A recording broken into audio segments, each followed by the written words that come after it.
Hello everyone and welcome back to our virtual Mishnah Berurah share. We are holding in Mishnah Berurah Chelik Gimel and Hashem today. We will be learning Daf Lamed Tes Amid Beis. We are continuing to learn Hilchos Shabbos, and we pick up today on the very top line in the Shulchan Aruch on Lamed Tes Amid Beis, Siman Reish Samach Dalid Sif Zayin.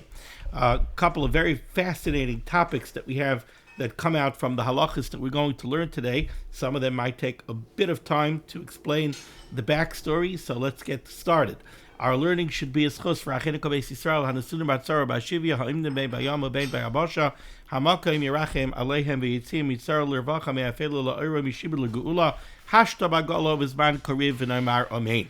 So, we have been discussing what types of psilois, what types of wicks you could use for Adlakas Neiros Shabbos, and what type of fuels you can use, what type of oils and other type of fuels you're allowed to use for Neiros Shabbos, and which types you're not allowed to use because they are not nimshach achar hapsila yofe. They don't get drawn through the wick well, and therefore they don't make a nice, stable, flicker-free flame. Now, if you don't have a good, stable flame, then we have a chash shemeyate. If we're going to have a flame that's going to be flickering, it's sputtering, we're worried that somebody might be mate the nair. He might take the lamp, and by the way, we have a bit of show and tell today. So here is a lamp of the type that was used in the days of the Mishnah. So here, this is a klicheres. This is this actually is a very, very old lamp. I think it might even date back to those times. This is cheres. It's made out of earthenware. Here you have a hole, and you would fill in the oil, and you put a wick in this opening over here, and you light the wick. Why is the wick sticking out over here? That's just something that we're going to learn later. Now, we're afraid that if you have a sputtering flame, shemeyate esaner, you might take the whole lamp and tilt the lamp so that the oil flows closer to the wick, and that will help the fuel go up the wick nicely. We're also afraid shemeyate esapsila, you might manipulate the wick itself to help it burn better. So these are the problems using fuels that are inferior quality fuels. Now, amongst the inferior qualities fuels that we learned about, we spoke about zephes. Zephes is pitch. We learned about shava. Shava is wax. Now, back on Lamed Tes Amid Aleph, in Mishnah Berurah's Cut Yud Gimel, the Mishnah Berurah spelled out to us that when we say that you're not allowed to use zephes, when we say that you're not allowed to use wax, what we mean is you're not allowed to take pitch and put the pitch into a nair. The pitch is a very viscous liquid. It's very, very thick, very, very heavy. You're not allowed to put it in the nair and then put a wick into the pitch like you would do with shemen. When we speak about shava, wax, you're not allowed to take wax and put it in a nair. Now, maybe you'll put the wax in a molten state, or maybe you'll put the wax in even in crumbled up pieces and stick a wick in. You're not allowed to do that. But today, we're going to learn, and the Mishnah Berurah mentioned this previously, that if you want to make a candle out of these substances, that would be okay. So says the Mechaber here, top line, Lamed Tes Amid Beis of Zayin.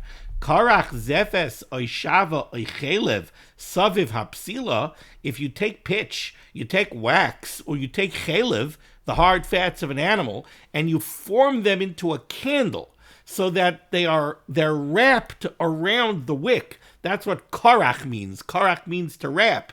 If you wrap these substances around a wick and you form them into a candle, then madlikim bahem, then you're allowed to use them for Adlakas Neiros Shabbos. Says the Mishnah Berurah's Chaf Dalet. Karach zefes. Deloi osru b'kulu. Because let's remember, the only reason these fuels were asered by Chazal, elim hayu nusuna b'kli. That's only if you put them into a keli, into a lamp, v'naisen apsila b'saycham, and then you insert a wick into the lamp, k'moshe oisim b'shemen, the way you would normally light an oil lamp. Sha'oz ein nimshacham achar apsila. Because if you do that, then these fuels don't draw well through the wick, and they're not going to burn well. Avol pazeh, but when you form it into a candle, nimshach shaper im apsilu shebesaychai, then these fuels do go up well into the wick that is actually inside, wrapped, it's inside the fuel. The fuel is wrapped around it as a candle. The Mishnah Berurah reminds us, when we're saying that you could use these substances to form a candle, remember that you have to be using one of the wicks that we discussed in the beginning of this Siman. It has to be a kosher wick. You can't use something, a material that's not kosher for a wick. So you can't use a woolen wick. That doesn't work. You have to use something like cotton, which we said is a good wick. Okay, let's move along to Sifches, says the Mechaber. Hamadlik, when you go to light the Ner Shel Shabbos, tzarich sheyadlik roiv ma sheyoytze min hapsila mehaner. When you go to light the Neros, it's not enough to take a match and touch it to the tip of the wick and then walk away. We know, we've all learned this when we learn the halachas of Ner Shel Chanukah, that you have to light ad shehashalheves oila me'aleha. We have to light it well so that the flame has taken hold well of the wick, and now the flame is going to continue and grow on its own. Says the Mechaber over here, the shear to that is, you have to light roiv, you have to light most of the wick that's coming out of the lamp. So if you're using an oil lamp, let's say similar to what I have over here, you would have to light roiv of what's coming out of the mouth of the lamp. If you're using a candle, you would have to light roiv of the wick that protrudes above the level of the wax of the candle. Says the Mishnah Berurah over here, Ois Katan Chavav, Tzarech Sheyadlik. The Mishnah Berurah says, what's the reason for this? Kedei sheyehei alahav oile yofeh miyad sheyisalik yodoi. We want to know that the flame has taken good hold of the wick, and as soon as you remove your hand, before you remove your hand already, it's going to be, the flame is going to be going up nicely. Sheyehei alav oile yofeh. The flame has to be going up nicely, miyad sheyisalik yodoi, as soon as you take off your hand. Now it is interesting. There's another reason for this. Aruch HaShulchan says something very similar, that we have to know that the ner is oil yafeh. There's also brought down another very interesting reason.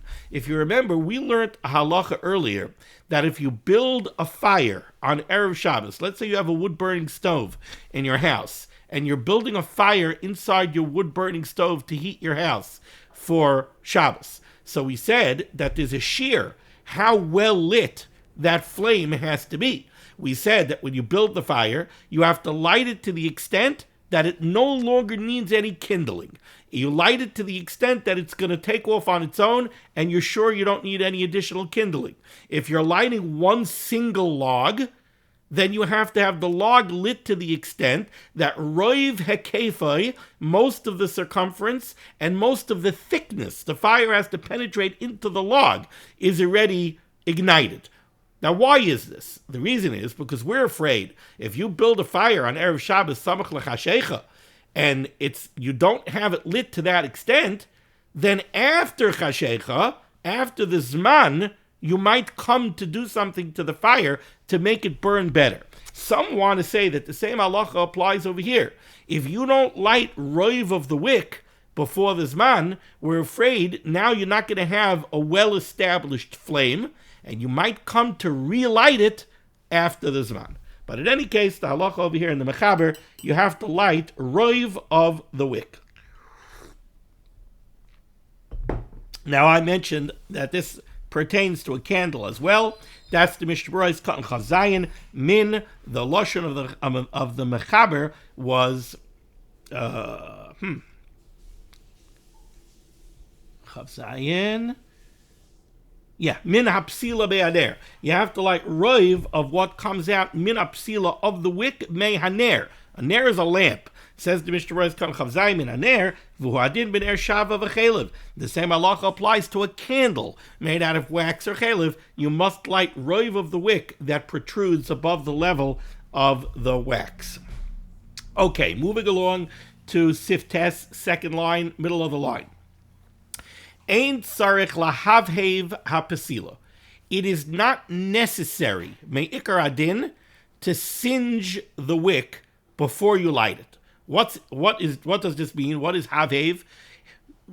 there's a machlokes in the Gemara, machlokes Tanoim, whether or not you have to singe the wick before you light. That would mean, according to the Shita that Tzarech Hivuv, which I think is the Shita's Rebbe Eliezer, he holds that you have to light the wick and then put it out.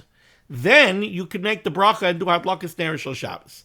His rationale is that I guess, especially the wicks that they used back in the day, in order for it to catch nicely, quickly, and ignite well, this was something that you had to do to the wick first. In order to prepare a wick so that it should catch and ignite quickly and well, you first had to singe it. So the singeing, when you first lit it, it would sputter and crackle, etc., etc. You don't want that to happen when you're going to light the Ner Shel Shabbos. When you light the Ner Shel Shabbos, you want to go light, it should ignite, catch, and burn beautifully. So you don't want to have to go through the singeing process at the Zman of Adlakas Ner Shel Shabbos. So what you would do is, an hour before Shabbos, go, light the Ner, singe it, blow it out, and now it's prepared for Adlakas Ner Shel Shabbos. Now when it's time to light, it'll ignite very quickly and it'll burn well. Now this is the machlokes. We paskin that you do not need hivuv. We paskin you don't have to do this. And that's why the Mechaber says, Ein tzarech lahavev hapsila. You don't need to singe the wick and then extinguish it before you do Adlakas Ner Shel Shabbos. Now the Rabbah just interjects with the definition of the word havhev. Pirish, inyan hivuv. What is this hivuv? That's yipal al davar she'ena nisraf legamri. Hivuv refers to something that's not burnt up. V'gam lekayim legamri. But it's also not fully intact.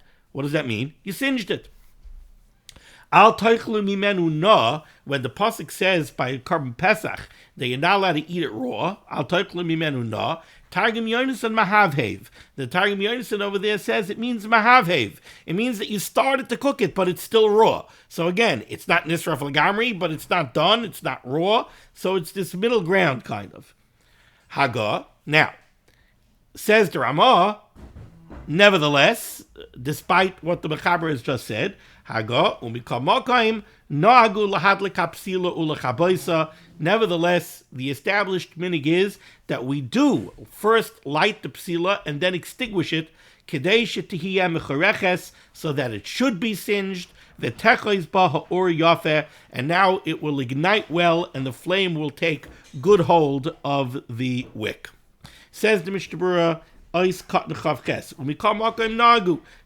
fact that the Mechaber says ikar adin, this is not necessary, the Ramah is not being choylek on the Mechaber. The Ramah also agrees that ikar adin, it's not necessary.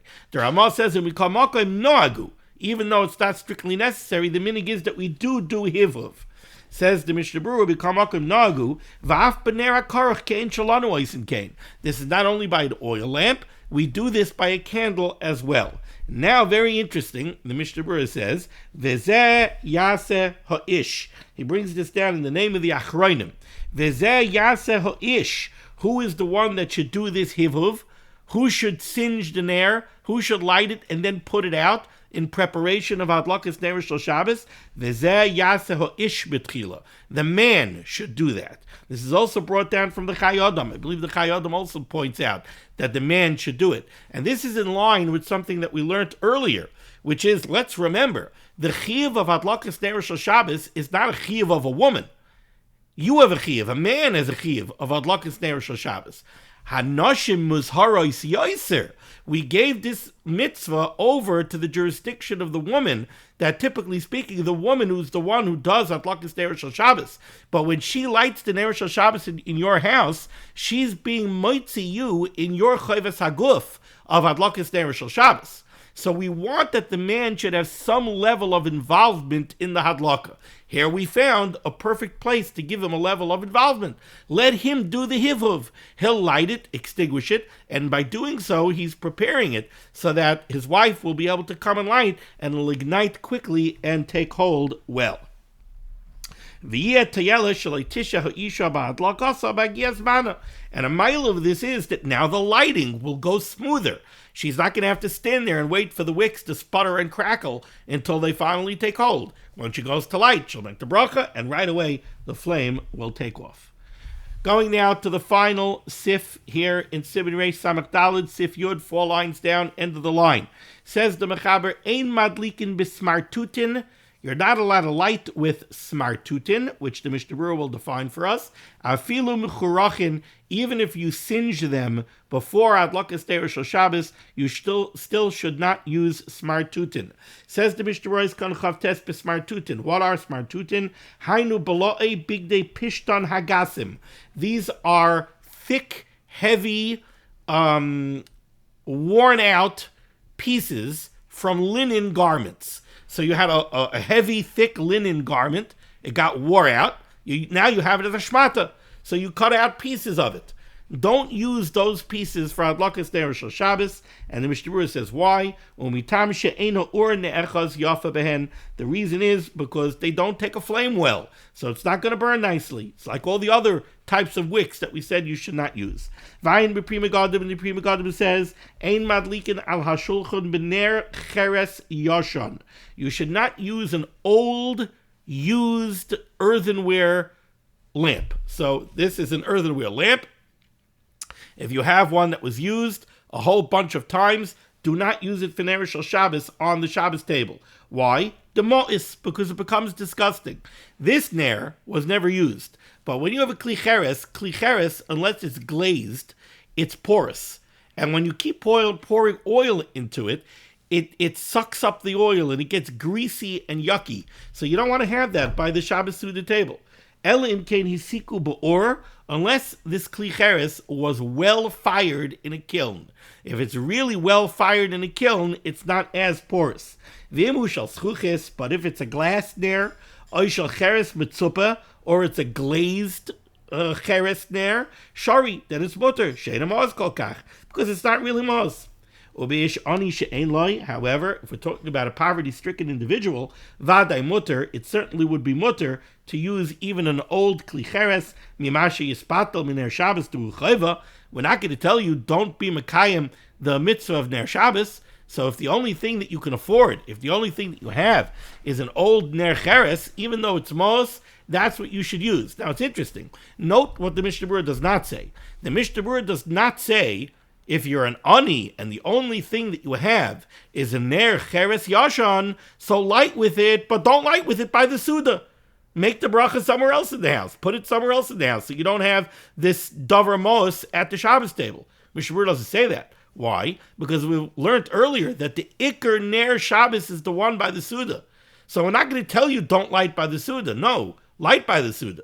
If you're stuck and you have to use a ner cheres yashan, use a ner cheres yashan. There's nothing that we can do. Okay, now we're going to turn to Siman Reish Samach.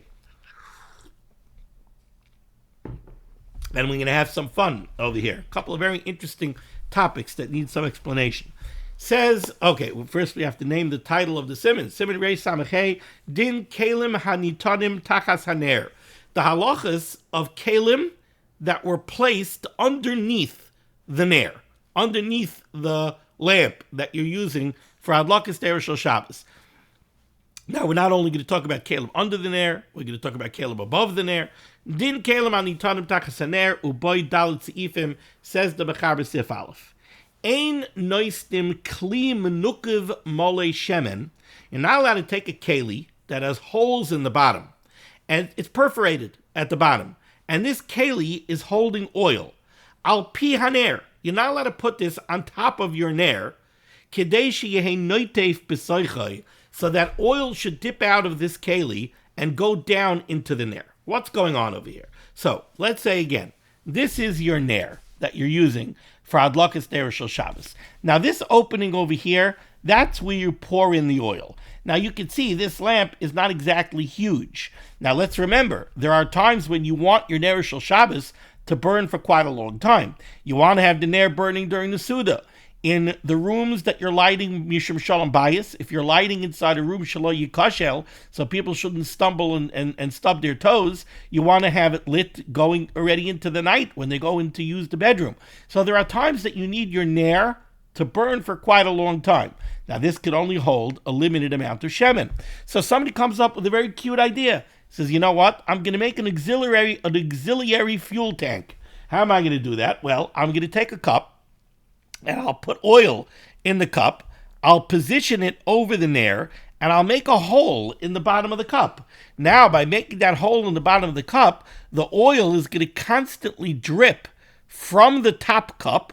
It'll drip into the opening of the nair, and now you have an auxiliary fuel tank. You have the shemen that's in the nair, and you also have the shemen that's up in the cup above. Says the mechaber, you're not allowed to do this. Ein noistin kli menukiv mali shemen al pi haner, kedei she'ei noitef b'soichai. You're not allowed to set up this auxiliary shemen tank above your nair. Why not? Says the mechaber, gzera, this is a gzera, shema yistapik mimenu. We're afraid that what you're going to do is like this. This is your main lamp.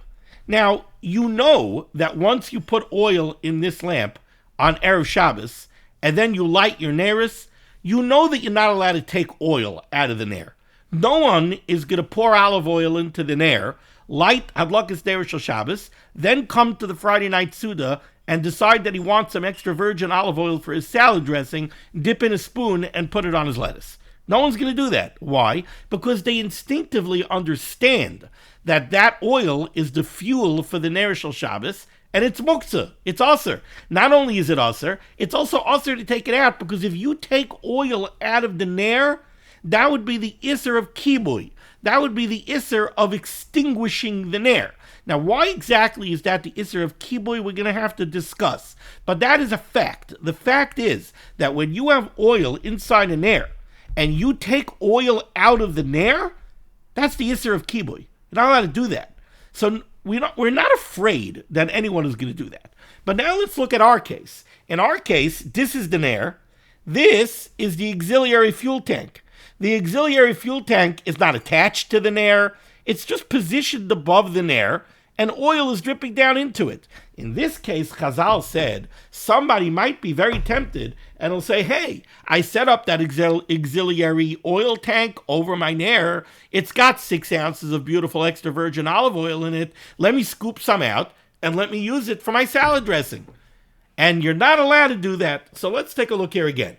Ein noisted kli benukav mali shemen al pi haner. You can't put this keli with a hole in it above the nair, kedei shehei noitef b'soichai, so that it should act as an auxiliary fuel tank and drip into your nair. Why can't you do this? Gzeira shemi yistapik mimenu, because we're afraid you might come to take oil out of that keli, v'yischayev mishum mechabe, and by doing that, you would be over the iser of kibui. You would be chayev for kibui. Let's take a look right away at the Mishnah Berurah. Says the Mishnah Berurah is cut in aleph. Mimenu. The fear over here is that you might take oil out of that keli that you positioned above the nair. Why do we have this fear? We never have a fear that you're going to take oil out of the nair itself. Explains the Mishnah Berurah. Dekevichu bekli acher. In this case, the oil is in a separate keli. She'eina nair b'soichai. There's no wick inside this keli. This top keli is not the lamp. It's just a fuel tank. And the wick doesn't go into it. The wick is downstairs in the lamp itself. Therefore, loy bodel mine. Therefore, a person does not instinctively separate himself. The word bodel means to separate. Loy bodel mine. He bodelu mitoicha eda hazois. The Rabbeinu Shalom told Moshe Rabbeinu Olav Shalom by the story of Kairach and Dasan Vaviram, he bodelu mitoicha eda hazois. Remove yourselves from this congregation, from the Adas Kairach. So, says the Mishnah Berurah over here, a person doesn't separate himself instinctively from that auxiliary fuel tank. He just looks at it as a keli that's holding olive oil. He doesn't look at it as being part of the nair. The kevenchik so l'nair, but since that oil was designated as fuel for the nair, hamistapik chayv mishum mechabe.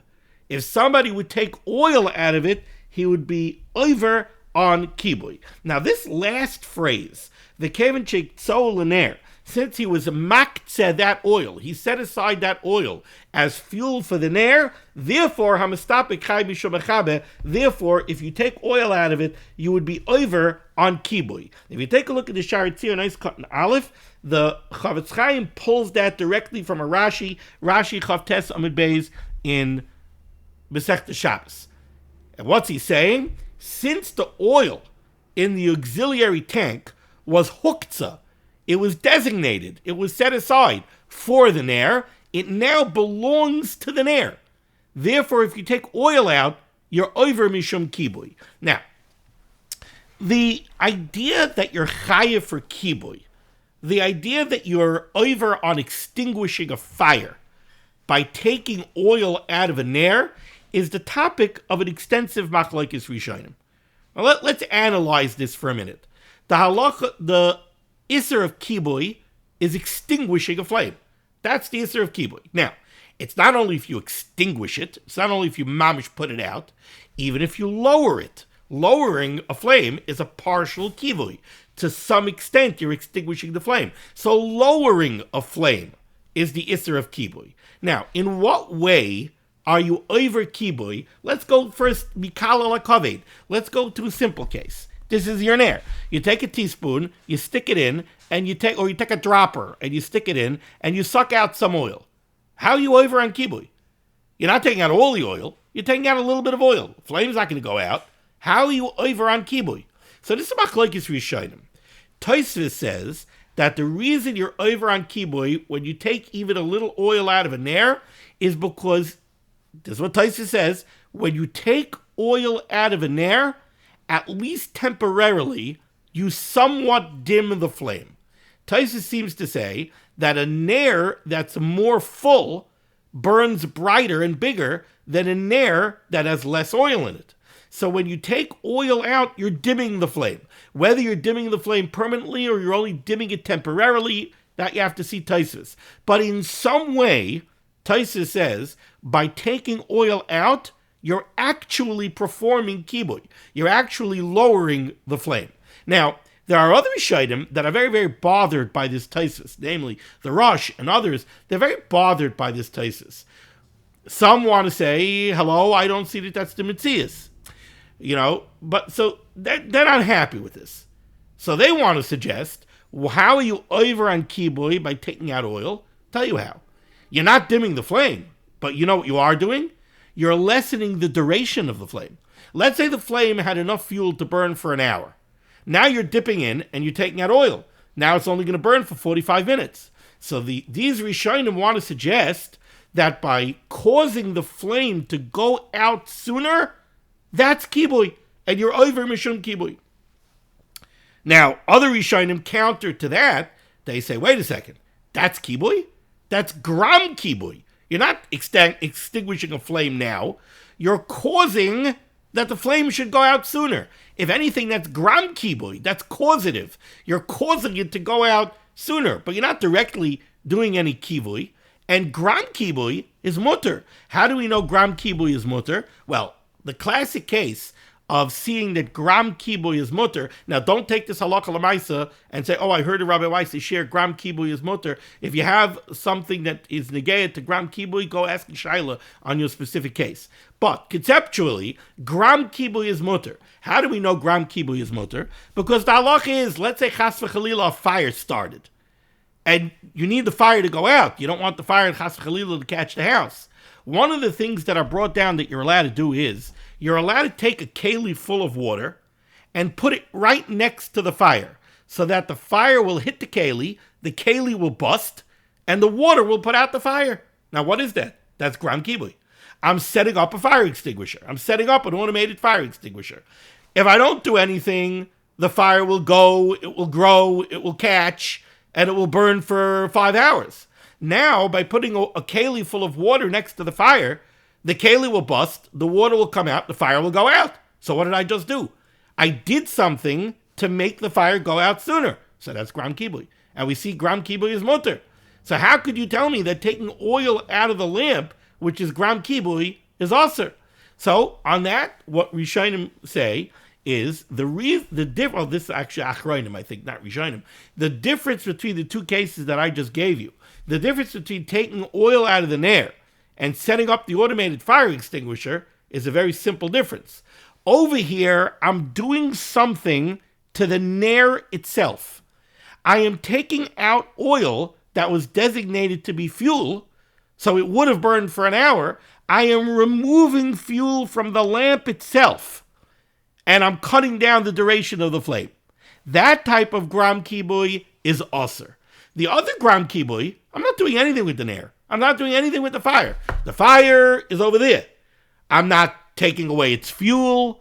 I'm not doing anything to it. I'm setting up something over here, a keli of water, so that should the fire hit it, it will bust and it will go out. That type of gram kibui, the Rishonim want to say, that type of gram kibui is mutter. That type of gram kibui is aser. Now, in our case, it's very interesting. Because in our case, nobody's taking oil out of the nair. We're taking oil out of a keli that's positioned on top of the nair. And it's from this case that they ask a kasha on Taisus also. Because they look at Taisus and they say, hold it, Taisus. You want to say that the reason you're over on kibui when you take oil out of a nair is because you're actually doing kibui? You're actually dimming the flame? But how about this case? In this case, you're not taking oil out of the lamp. You're taking oil out of the auxiliary fuel tank positioned above the nair. Are you going to tell? And the Gemara says that if you take out oil from there, you're over mishum kibui. Taisvis, are you going to tell me that by taking oil out of the auxiliary fuel tank, you're dimming the flame? No one's going to suggest that. There's no connection between the auxiliary fuel tank and the nair itself. So how could you tell me that the problem is extinguishing the flame? Elamai, they want to say, the problem has to be the gram kibui. And that's where this Mishnah Berurah comes in. The Mishnah Berurah says, this lashon from Rashi, the kevenchek so linear, since this fuel was designated to be fuel for the fire, so then when we look at this fire, we say that this is a 4-hour fire. You know, you buy the Neronim, and they're rated on the outside of the box. 3-hour nair, 4-hour nair, 6-hour nair. When we look at this nair with its auxiliary fuel tank that has enough oil between the two to burn for 6 hours, we look at it as a 6-hour nair. When you take oil out of the auxiliary fuel tank and you cut it down to 5.5 hours, that's a type of gram kibui that is aser. There's a lot more that could be spoken about this, but we do what we do. I just wanted to give you a little bit, at least, of background. Let's go to Mishnah Berurah's cotton base. V'yis chayev. You're going to be chayev because of kibui. Now, the Mishnah Berurah brings down another inyan. Va'afilu la'apaiskim shesoivrim dal stam kibui ein boi chiyev chatos raki surah ba'alma. The lashon of the mechaber over here is that v'yis chayev mishum mechaber. You're going to be chayev, not going to be over on kibui. You're going to be chayev for kibui.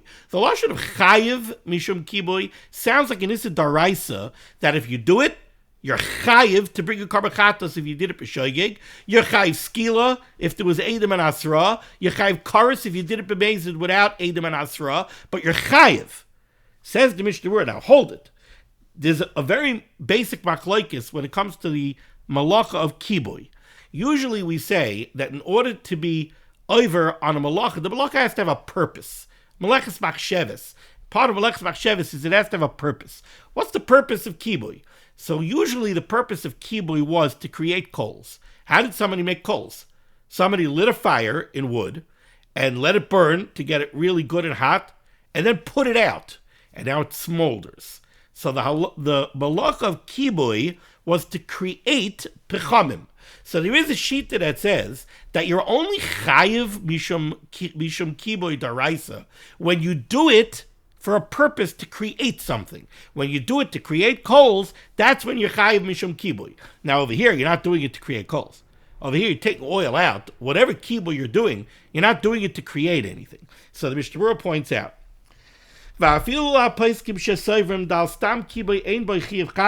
according to the paiskim that say that there is no chiyav daraisa for a regular kibui, raki surah ba'alma, melavad kishu mechabe kishu tzarich lehpechamim, unless you're doing it to create coals, or could l'kamam b'simin shin lamadal sifcha zayin, afilu haki gazru be'rabanan hak-gzera, still, this gzera applies. If it's an isura ba'alma, if you pass it like the shitas that it's just aser to do this, but it's not a chiyav chatas, still, Chazal went ahead and made this gzera. Okay, moving along. Oh, no, we didn't finish Sif Aleph yet. Okay, so you're not allowed to put this auxiliary fuel tank on top of the nair. But the Mechaber gives us a way out. V'im chibroi loy besid oy becharsis. But what if you didn't take the auxiliary fuel tank and just hang it on top of the nair? Instead, you built it into the nair. You put it on top of the nair and you sealed it to the nair using clay or using some kind of lime, some kind of cement. Then the Mechara says mutter. Why? Very simple. Because now it's not a nair and an auxiliary fuel tank. No, now you built it into one keli. Now this is the nair. Once it's part of the nair, we're not afraid you're going to come to take out oil for your salad dressing. Now that it was fashioned into one keli, bodil mine, now you are instinctively removed from it, mishum Isser Shabbos, because you understand it would be an Isser Shabbos of kibui to take out oil. Sif Beis, 3 lines up from the bottom. Lo yemale ka'ara shemen, another interesting case. You're not allowed to fill up a plate with oil, v'yitnena b'tzad haner, and put it next to the nair, v'yiten roish hapsila b'seicha, and then put one end of the wick into this plate, b'shvil shetehei shayeves, so that the wick should be able to draw oil from the plate. Again, gzeir shem yistapik bimenu, again because you might take oil out of the plate. This sif is just discussing another case where you're trying to create an auxiliary fuel tank. What you're doing now is like this. You have your lamp. Usually the wick just comes out of the mouth of the lamp. It doesn't come out the opening like I have it over here. This opening is to fill up the oil. Typically, this whole wick would be inside, right? You wouldn't see the wick sticking out. It would just stick out here at the mouth of the lamp. This is where you're supposed to light it. In this case, it's only going to use the oil from the lamp. Again, you want more oil. So what you did was you used a long wick and you had the wick protrude outside the top opening. Now you took a plate and you put oil in the plate and you put the other end into the oil in the plate. Now suddenly the lamp has all the fuel in the lamp and the fuel on the plate. Says the Mechaber, you're not allowed to do that. Why? For the same rationale as Sif Aleph. Now you set aside the oil in the plate, you designated it for the lamp, and therefore you're not allowed to take oil out of the plate, because if you do, you would be over b'shum kibui, and we're afraid, since it's a separate keli, you might come to do that. Says the Mishnah Berurah Cotton Gimel, Roish Hapsila, when he says that you're not allowed to put the end of the wick into the plate, Ritzayin Lamar, what he means, Kotze hasheni me'apsila. It's the back end of the wick. She'enoi doilek, that's not burning. It's this part of the wick that's burning. It's this part of the wick, the back end of the wick, that you're going to put into the plate. Yitein b'ka'ara, he wants to put it into a plate. Lishav hashemen, to draw oil. V'salkedai t'chamina. Why does the Mechaber have to give us Sif Beis once we had Sif Aleph? Why would I think this is any different than Sif Aleph? Explains the Mishnah Berurah.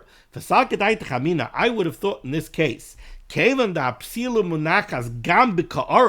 the great difference between this case of Sif Beis and the case of Sif Aleph is that in this case the wick is actually in the auxiliary fuel tank. The wick is going over into the plate and resting into the plate to draw oil. Therefore, so now maybe we don't have to worry that somebody will take oil from it, because he realizes that it's part of the nair, and he realizes he's not allowed to take it. Kamash Balon, the Mechaber is teaching me that still in all, since it's a separate keli, we do have this gzeira shemi yistapik mimenu. Ois cotton dalid mimenu v'gam bazeh im chibur besid oy b'charasis mutter. But the same halacha as Sif Aleph applies over here in Sif Beis. If somehow you attach the plate to the nair so that it's a kli echad, now it will be mutter. Now let's move along to Sif Gimel, where we're going to get into some interesting things here. Says the Mechaber Sif Gimel. Now, for this, one thing that you have to understand right away is you need a little bit of background into the halacha of a basis. There's a halacha of a basis ledavar ha'aser. The word basis means a base or a support.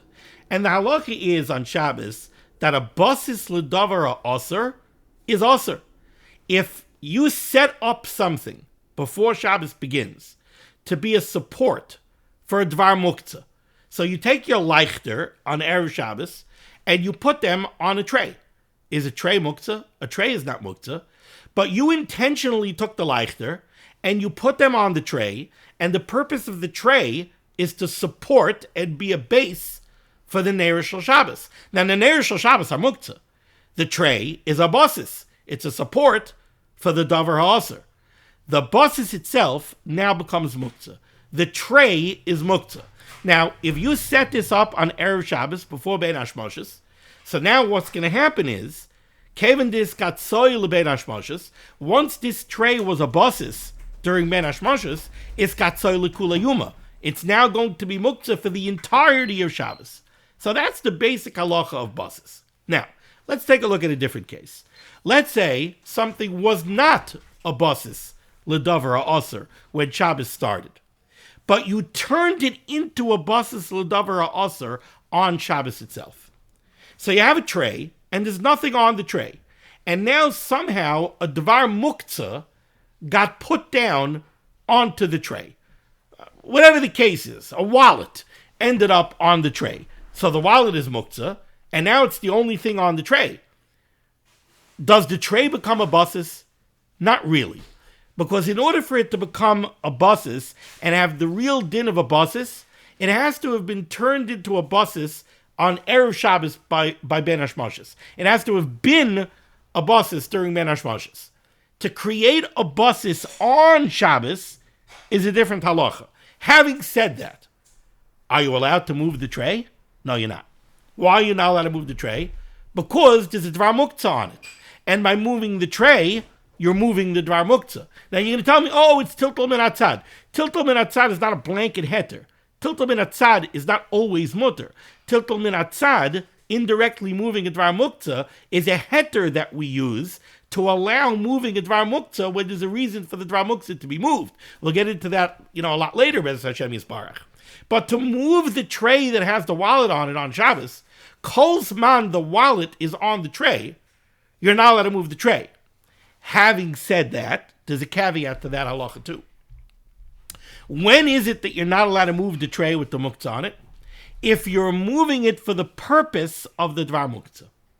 If you're moving the tray in order to move the wallet, you don't want the wallet where it is. I don't know. You have the shiktzah now, so you're afraid she's going to take the wallet. So you don't want the wallet there, so you want to move the wallet.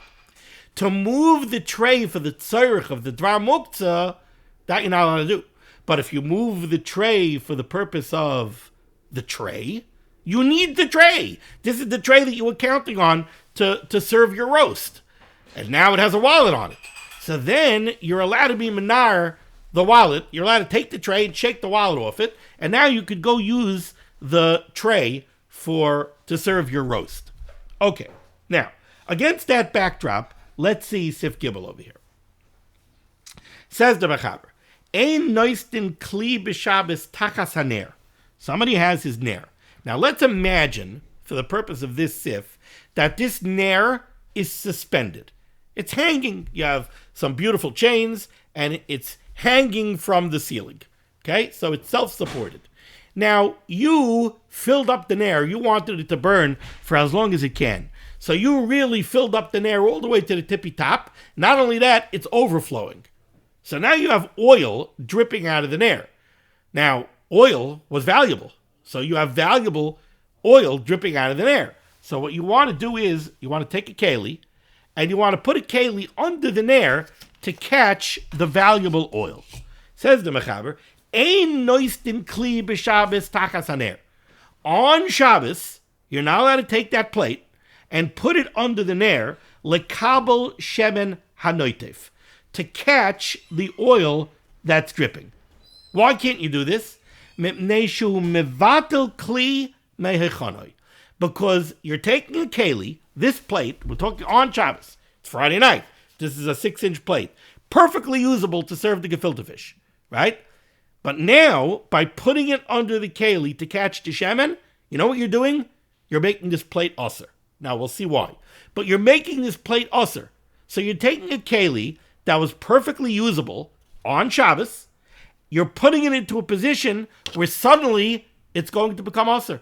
You're not going to be allowed to use it anymore. Now, what's wrong with that? So we're going to see there's two possible problems with being mevatel a kli mehechanoi. One is that by taking a kli that's perfectly usable and creating a situation where it's no longer usable, that's like stira.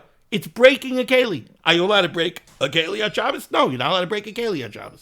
You just broke this keli. What do you mean I broke it? It's perfectly intact. No, you broke it because it was usable 2 minutes ago, and now that you put it under the nair to catch the shemen, it's no longer usable. That's it. For the rest of Shabbos, you're not going to be able to use it. So you broke the keli. That's one pshat. Another pshat is that by putting the keli under the shemen to catch the shemen, again, you're creating a situation where you could no longer use it. Not only you can't use it, you can't be metaltal it, you can't move it.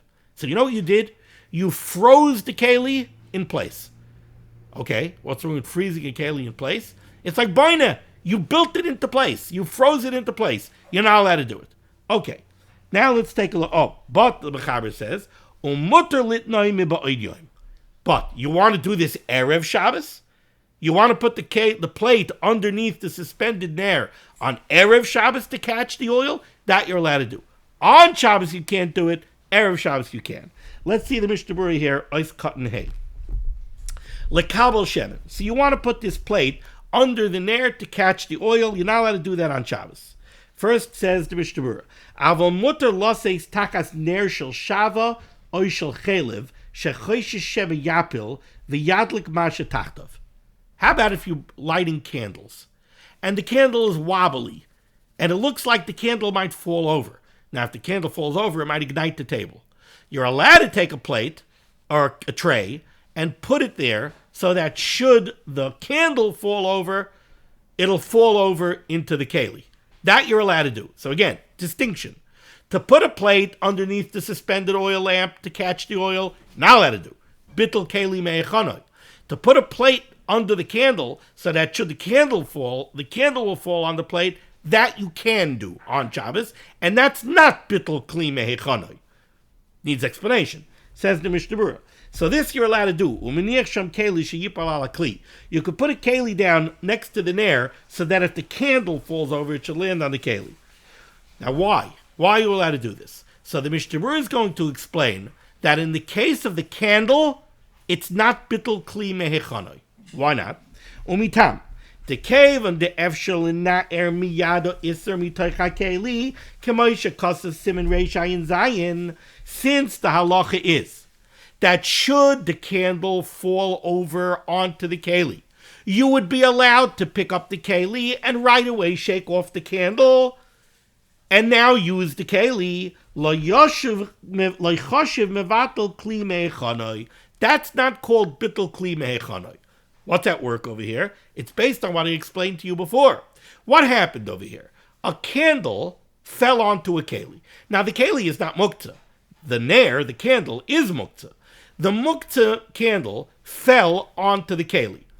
Did this happen by Ben Hashmoshes? No, it happened on Shabbos. So this is like the wallet that got put on the tray on Shabbos. Now you want to use the keli. If you want to use the keli, it's perfectly acceptable for you to pick up the tray and shake the candle off. Now in Reish Ayin Zayin, the Mechaber talks about, is the candle still burning? Is it a psik reisha that by shaking it off you're going to put the fire out? Fine, that's Reish Ayin Zayin. But when it comes to the halacha of a basis, this is a tray that was not a basis by Ben Hashmoshes. You put it down next to an air on Shabbos. A muktzah nair, a muktzah candle, fell onto it. You want to use the tray? No problem. Pick up the tray, shake off the candle, and go use the tray to serve your roast. So is this bitul kli me'echanoi? No. You didn't create a situation where the tray is usher for the rest of Shabbos, so it's not a problem. Okay, we understand that. So then why is it a problem by the shemen? How come you can't put the tray there to catch the drippings from the suspended shemen? Why is that a problem? Says the Mishnah Berurah. V'loi dami l'shemen. Not the same. Why? She'ena roitze l'naro l'hafsidoi. Why did you put the plate underneath the suspended nair to catch the oil? You did it because the oil is valuable. You don't want to lose the oil. So are you going to take the tray, the plate, and shake off the oil? No. You goofa did it in order to catch the oil. So now there's no possibility of being minayer, the muktzah. The shemen is muktzah. The shemen's dripping on the plate. But it's not the wallet on the plate. The wallet, you don't mind shaking off into the bottom of the closet so that you can use the tray. But the shemen you don't want to shake off. That's goofa why you put the plate there, to catch the shemen. Therefore, it's bitul kli mehechanoi. Says the Mishnah Berurah weiter. Ulahamid kli tachas apecham shebaroish apsila sheyipar l'soichai aser im loibim kaim hefsid. Now, how about, we see this on Hanukkah sometimes. You have a wick that's burning, and the tip of the wick forms almost like a tiny little coal on it. It forms like a ball of carbonized material on it. And those sometimes fall off while they're burning. And that could be a sakana. Says the Mishnah Berurah, what if you want to put a keli there to catch those pechamim? Says the Mishnah Berurah, you're not allowed to do that unless you're worried about a tremendous hefsid. Maybe it'll be a fire. Now, again, what's the problem? The problem seems to be bitul kli mehechanoi. So asks the Mishnah Berurah against the backdrop of what he said before, why would this be bitul kli mehechanoi? Let that little coal fall into the plate. Now, if the coal is still burning, you can't move the plate. Because by moving the plate, it's probably a psik reisha that you'll extinguish that flame. So you're not allowed to do that because of havara. But once it goes out, you don't want the pecham, you don't want that little coal, so it's like the wallet. Pick up the keli, shake off the pcham, and use it to serve a salad. What's the problem? Explains the Mishnah Berurah not so fast. You know why? Because for a certain amount of time, it is bitul kli mehechanoi. Why? Over here, where a burning coal fell into the plate, we said that kolzman that the coal is burning, you're not allowed to move the plate. So for that minute, it's bitul kli mehechanoi. Because for that minute, you can't move the plate. Bitul kli mehechanoi is a problem on Shabbos even for a minute. Okay. Ois Katan Vav. In some ways, I wish that Mishnah Berurah Ois Katan Vav was before Ois Katan Hey. But Chavetz Chaim disagrees with me. So Chavetz Chaim wins. Mishnah Berurah Ois Katan Vav. The problem over here is bitul kli mehechanoi. Let's understand why it's a problem with bitul kli mehechanoi. Says the Mishnah Berurah, Shahayamuchan mitchila l'taltaloi. This plate was a perfectly usable plate originally. You could use it to serve the gefilte fish. Va'akshav oisroi betiltol machmas hashemen shebesoichoi shu muktzah machmas iser. Now you're letting oil drip from the nair, from the suspended nair, into the plate. What's the status of that oil? Well, that oil is muktzah. Why is it muktzah? It's muktzah machmas iser. It's muktzah because of a prohibition. What prohibition? Well, before Shabbos started, you poured that oil into a nair, and you lit nair shel Shabbos. Are you allowed to use that oil now? No. It's huktzah l'nair. To take it out would be kibui. So that shemen was usher during Ben Hashmashos. Oh, migui dis katzoy le Ben Hashmashos. Once that oil was muktzah for Ben Hashmashos, is katzoy le kula yuma. It remains muktzah for the entirety of Shabbos. Even once it's out of the nair, and now theoretically there should be no reason I can't take that oil and use it for salad dressing. No, you can't. You know why? Because it was muktzah during Ben Hashmashos. Once it was muktzah during Ben Hashmashos, it's muktzah for the rest of Shabbos. So now you have muktzah shemen inside your keli, and you don't want to shake it off. So now it's bitul kli mehechanoi. K'moshe kasav b'siman reish ayin tes. V'chachamim asr levatel kli mehechanoi. The Chazal aserd being mavatel a kli mehechanoi. Mipnei shedoime kilu seisar keli u'mishabroi. Because it's like breaking the keli. That was one of the reasons that we gave. Now, says the Mishnah Berurah, caveat. V'im yesh b'kli davar hamuter. Let's say you took a plate that has a davar mutter in it. So you took a plate and you took a salt shaker. Now, a salt shaker is a davar mutter.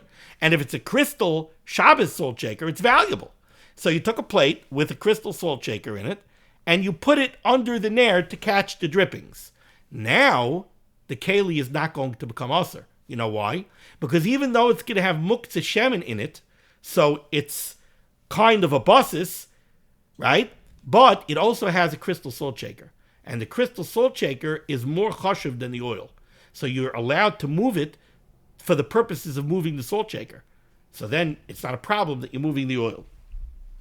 Because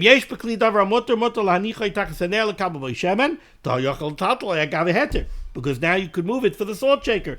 Imhu be'inyan shemutal tatal b'shviloi. If it's a case where the item, like the salt shaker, is more valuable than the shemen, so it takes precedence over the shemen, and it's matter moving the plate. The Chuvas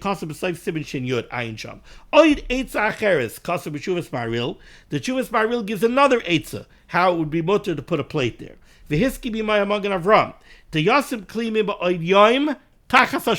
Very cute. Let's say this oil lamp is suspended from the ceiling over the table. Says the Mishnah Berurah, you know what you could do? You could put a plate underneath the table. Okay? Now what you could do is, on Shabbos, pull out the table. And now the drippings will go into the plate. Before you pull out the table, the drippings are going on the table. But you have a strategically positioned plate under the table. Pull out the table, now the drippings go into the plate. Why isn't that a problem of bitul kli mehechanoi? Explains the Mishnah Berurah. So, first of all, the Yosef Kli Ba'ayom Takas HaShulchan, put a keli underneath the table, or b'Shabbos Achar Achila, on Shabbos after you finish the Suda, and now you have the problem of the dripping there, Yoser HaShulchan, pull out the table, Va'akli Oimid Meyatzbay Takas HaNer, and now the Kli, Memela, is going to be found under the nair, and it's going to catch the drippings.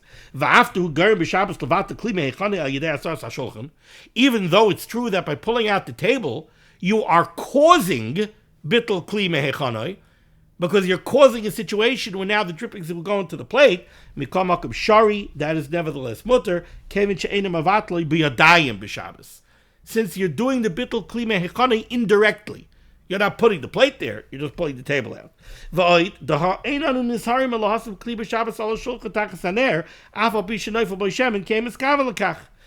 the Mishnah Berurah, look, on Shabbos, again, you have this nair suspended over the Shabbos table, and you're moving things around the table. Do you have to keep on telling people, oh, make sure you don't put a plate under the nair? No, you don't have to. Why? Because in that case, you're not being mechaven. Your intent is not to catch the oil.